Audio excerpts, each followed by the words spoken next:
এটা ছিল আমাদের বান্দরবন ভ্রমণের সবচেয়ে সুন্দর মুহূর্ত এবং সবচেয়ে সুন্দর জায়গার মধ্যে কিছু, যেখানে ছিল খুব খাড়াই পাহাড়ের ঢাল বেয়ে আমরা ছুটে চলছিলাম।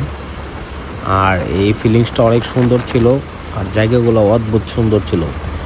দুই সাইডে পাহাড়, এক সাইডে হচ্ছে খাড়া পাহাড়, আরেক সাইডে হচ্ছে ঢালু পাহাড়। আমরা কিন্তু অনেক উপর দিয়ে যাচ্ছিলাম। অ্যাকচুয়ালি আমাদের যে ডানের নিচের খাড়ায় ঢালগুলো এগুলো দেখাতে পারছি না, কিন্তু বামের পাহাড়গুলো হয়তো আপনারা দেখতে পারতেছেন।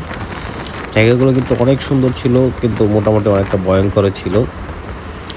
যাই হোক, আমাদের এই সৌন্দর্যের ভিতর দিয়ে ছুটে চলাটা অনেক সুন্দর, অনেক ভালোভাবে আমরা উপভোগ করতেছিলাম। এটা হচ্ছে আমাদের সিন্দুকথুরি রোডের সবচেয়ে সুন্দর কিছু মুহূর্ত। আমি চেষ্টা করেছি আপনাদের মাঝে এই সুন্দর মুহূর্তগুলো তুলে ধরার জন্য।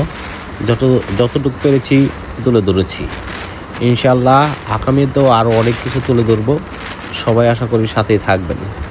ধন্যবাদ সকলকে।